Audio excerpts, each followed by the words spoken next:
To make our projects more cinematic, we are going to add a camera element to help animate the entire scene. Now, we can animate the elements within the scene independently of the camera, but what we want to do here is animate the camera through the scene.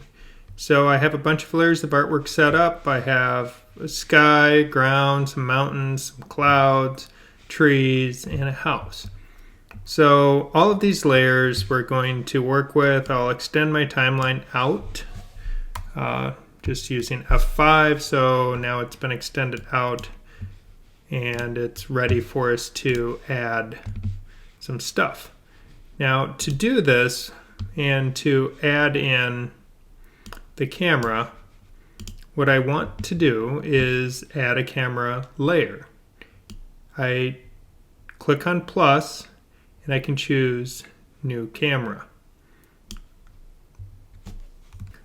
I also could go under insert and we'll see that all of those options available on the plus down in the layers are available here, and I could choose camera at that point. Now what I need to do to animate the camera, because having a camera in a scene is, it just is. Now we do have some properties of the camera and other things we can worry about. We can take a look at what's happening with that, but it's not going to give us a lot of options. What we want to do with the camera is add a peg to it. When we have a peg for the camera, that is how we are going to be able to now control the scene. So once I set up that peg for the camera, I can animate that camera. So I can animate it here where this view will allow me to tilt or pan the camera's view. So if I use my transform tool, I will be able to, well, let's go back and get onto the peg layer.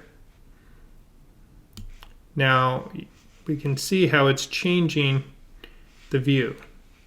So if I make this bigger or smaller or rotate it, it's going to change my view of the scene. So if I start over here and rotate, we'll see how the whole scene is rotating in relation to that camera. And the camera's field of view is the same size, or the same ratio, the same proportion as my original scene is set up. So I'm going to delete that keyframe right now. We don't want that. We'll just go back to normal scene.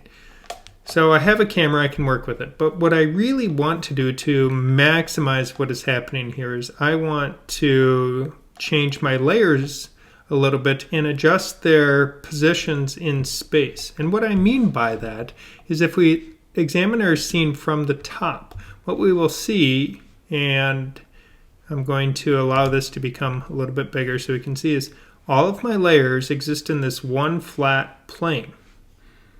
So if my camera were to, say, move in, so if my camera moves in on that scene, you see, hey, look, we zoom in and, oh, they're all gone because we went past that. So this tiny little end of the triangle here, this represents where the camera is and what it can see. So I can move the camera in and out on my scene. So that's the starting part. But what makes this really powerful and allows us to create some really rich visual effects in our animation is the fact that we can adjust the depth or Z spacing of the layers in our scene. And the way that we can do that is we can individually click on those layers and we can move them forward or back. So now we can see how the house, even though in the layer stack is below the trees, it's closer to our camera, therefore it shows. Now on the side over here, this shows us that Z sorting, which is going to be different than our layer order. And now I can push it back, and now the house just went behind the mountains, so that's problematic. So we'll need to fix that. As we work with this, one thing is we may decide that, hey, I want the sky to be way back in space, which is good. And I don't want to have to make it super big to do that. Well, one tool we can use instead of the translate tool is going to be the maintain size tool. So now, if I have my sky layer selected and use maintain size, I can just push it way back. So now my whole scene can take place in this area. Up here, if I click on my mountains, so now the mountain layer is selected, so I can click on it over here, or I can go and click down here. I'm going to push the mountains back with maintain size as well. I'll leave them a little bit in front of the sky, though it doesn't really matter because the sky being a consistent gradient, there's no things in there that if we were to move across the scene, we wouldn't really see that. I may add some tick marks to the sky just so we can see what is happening when we do that. Now I have the ground layer here. I'm going to push that back. We have the clouds right here, so now I have the clouds layer, and if I want the clouds, it looks like the clouds should probably be a little bit higher in the sky, so I can either use the translate tool or I could use the transform tool to pull the clouds up a little bit. That gives me what I want, but I want to push. Now if you look here, see how I can push the clouds back so then they now are further back in space. Once I've pushed them a little bit back, now I'm going to push them way back because I want to be able to arrange my house and trees in the remaining part of my field of view. So again, the end of the triangle is where we are looking from. This is the camera's origin point. And the remaining layers, let's gonna adjust that zoom there a little bit.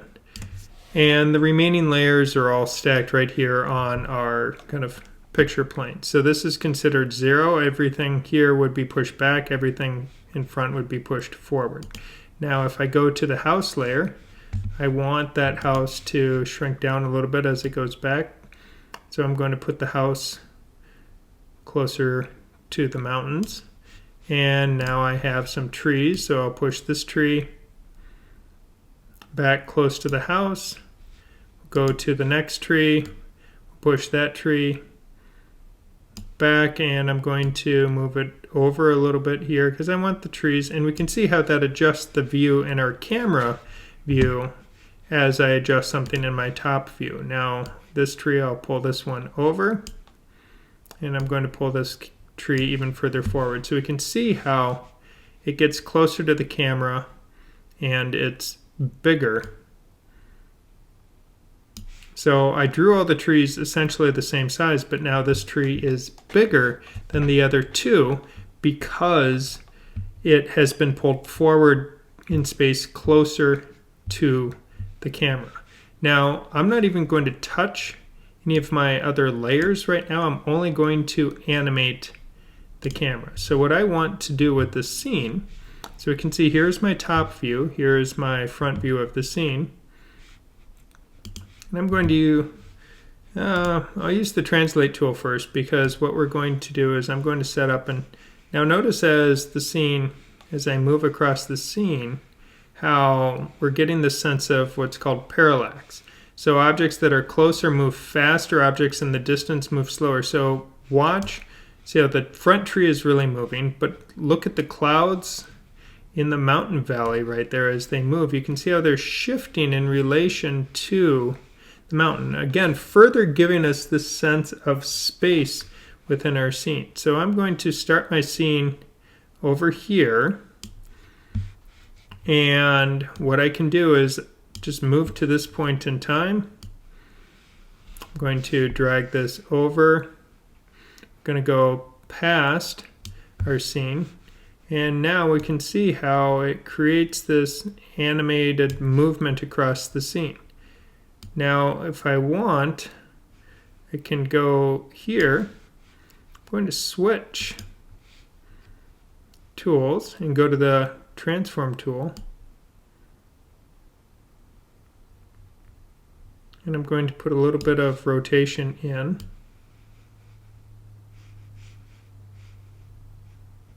And because there was no rotation keyframe at the beginning, it is maintaining that for all of it. So we're going to,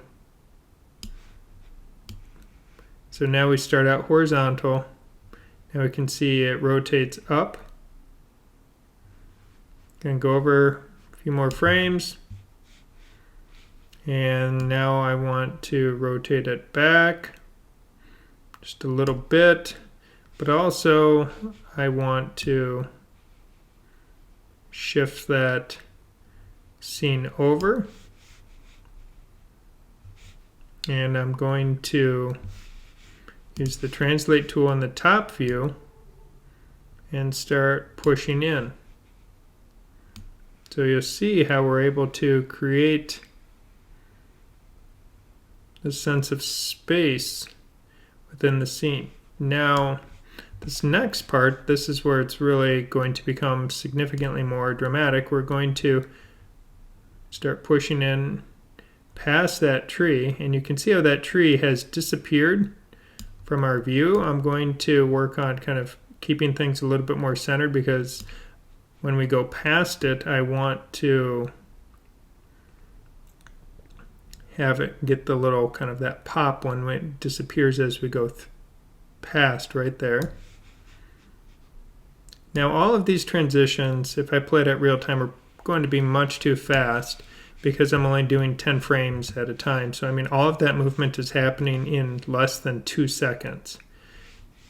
Now we can also, to make things a little bit easier to see what's going on, I can crop my view to the finished frame size.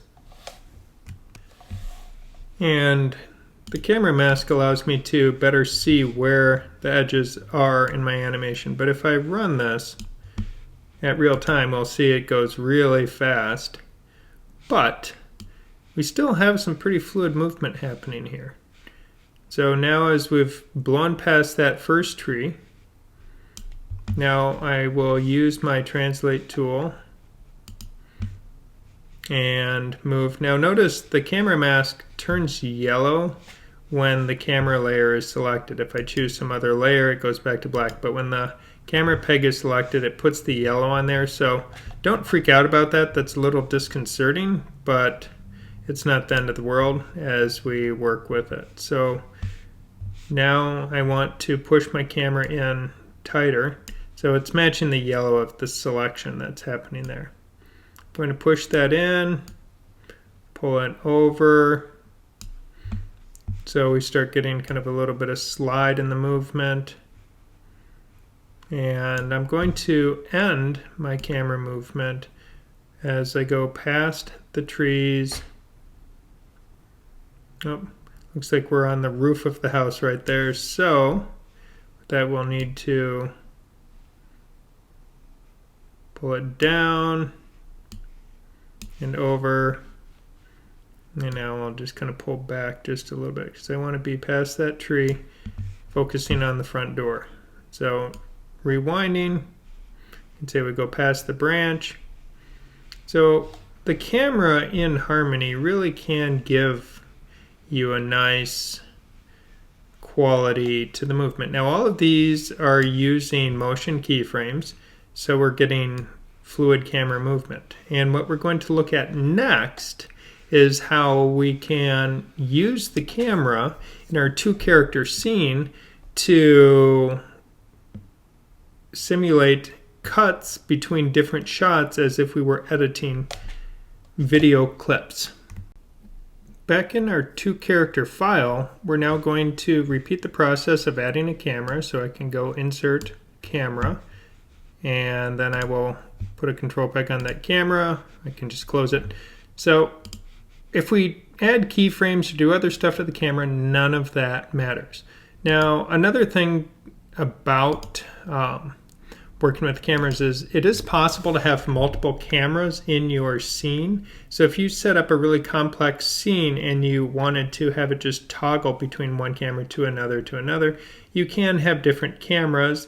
You can even set up separate cameras so that you can export out multiple videos, each with a different camera point of view if you are using Harmony Premium, but we're limited with Harmony Essentials. But the key thing is we can only have one camera active at a time. So if you add multiple camera objects, it can get a little bit confusing as to what we see in our camera view as to which is the active camera as we're working our way through. So I'm going to suggest that you just refrain from that, because again, we just want one camera here, and you'll see how we can enable or disable them. And that's really the bulk of what we can do when we mess with the camera portion of it. The peg, on the other hand, that's where we are able to control what happens in our scene.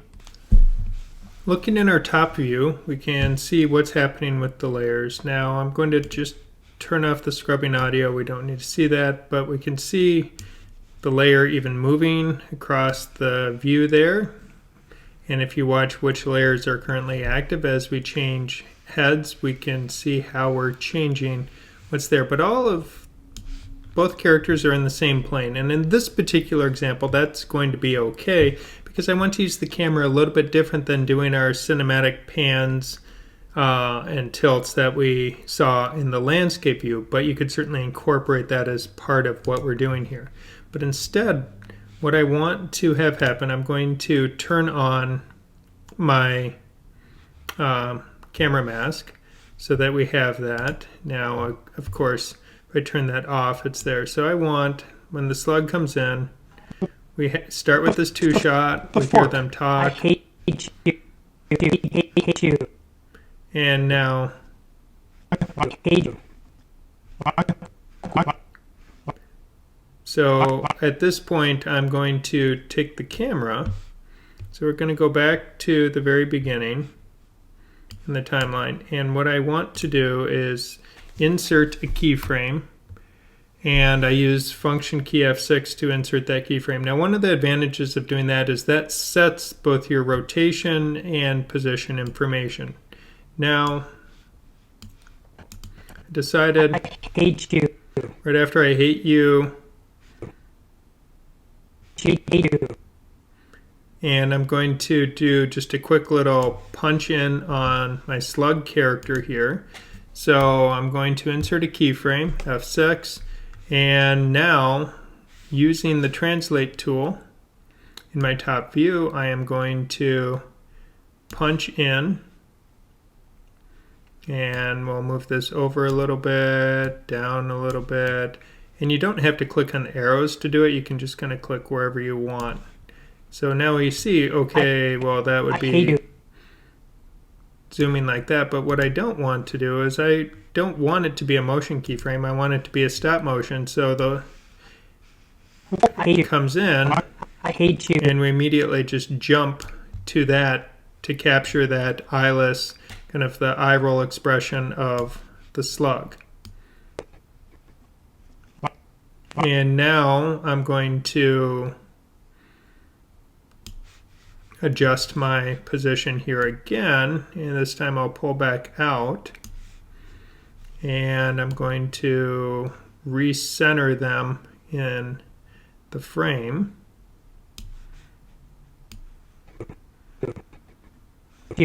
So we had the jump,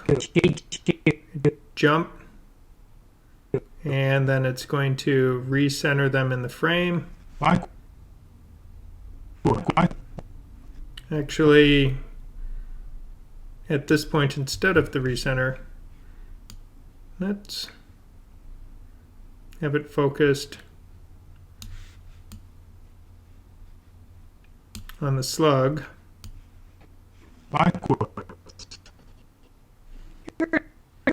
So now this is Beardo talking, so we need to change our view. So at this point, I'm going to insert a new keyframe. And I want the previous one, so I can click in the timeline and choose I want this to be stop motion. So now in the timeline here, I want to adjust. So now we're on this character. You're a Twinkie. I'm going to pull out just a hair. I don't want to see any of Sluggo. I want to see all the mouth, so we'll have our character centered here. Twinkie. And the head's turned, so this will be a good one to go into a two-shot. So right about here, after he's finished saying what he had said, in function key F6, insert my keyframe, click here, turn that into a stop motion.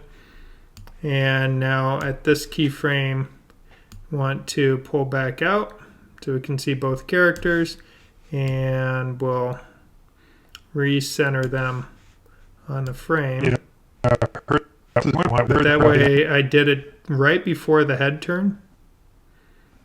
And I think I'm going to pull it a few frames earlier, so I'll just click on that keyframe and move it. Oh.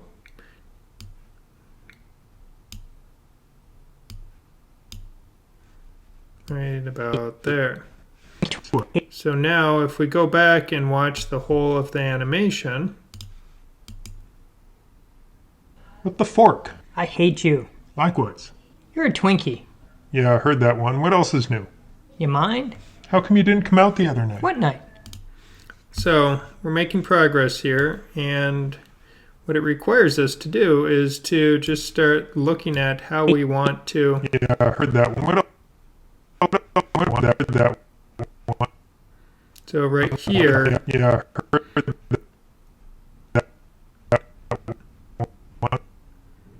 so on the frame that it switches to here, this is where I now want to be zoomed back in on Sluggo. So we'll position the camera. So we're zoomed in on Sluggo, but I want it to be, so I can click on the frame or just anywhere on that bar in between, and I'll say stop motion, because I want to do this not with a bunch of pans. I just want these to cut to this. What else is new? You mind? So this will be at this frame. So the next frame right here, this is where I'll want another keyframe. Go back one, stop motion it, and pull back out, because now they're having their little stare down. We can keep it in tight so we can see the character's eyes as part of it. You mind?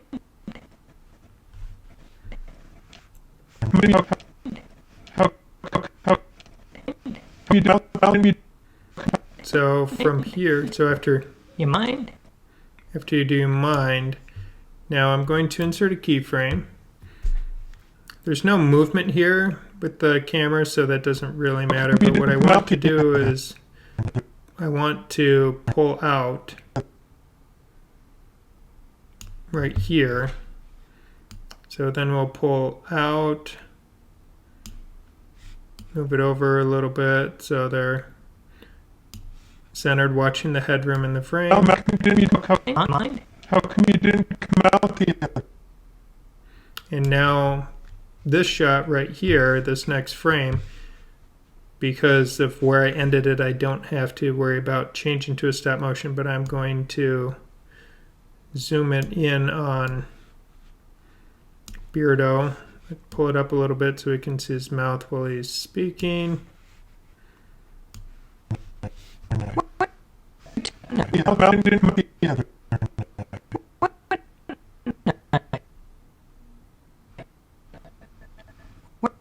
are you tattooing? And we need to either cut or recenter it, because now his head is turned off frame. So right here we will end this shot on this next frame. So insert my keyframe, which we can also just use the keyframe button there too. I'm just in the habit of using my keyboard shortcut, so now we have that keyframe. And I want this to be stop motion because I don't want to be transitioning there. We'll pull back out. Center on the two shot. What are you talking about? And we can just now continue this process as we animate the whole scene. Likewise. You're a Twinkie.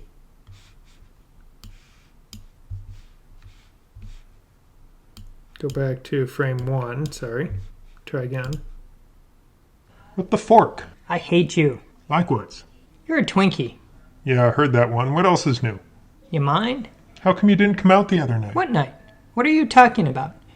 Don't play dumb. You know. All right. So a lot of the process is just going to be rinse and repeat as you're going to work your way through your scene, deciding on which character you want to focus on. Do you want to show a 2-shot? Do you want to show a 1-shot?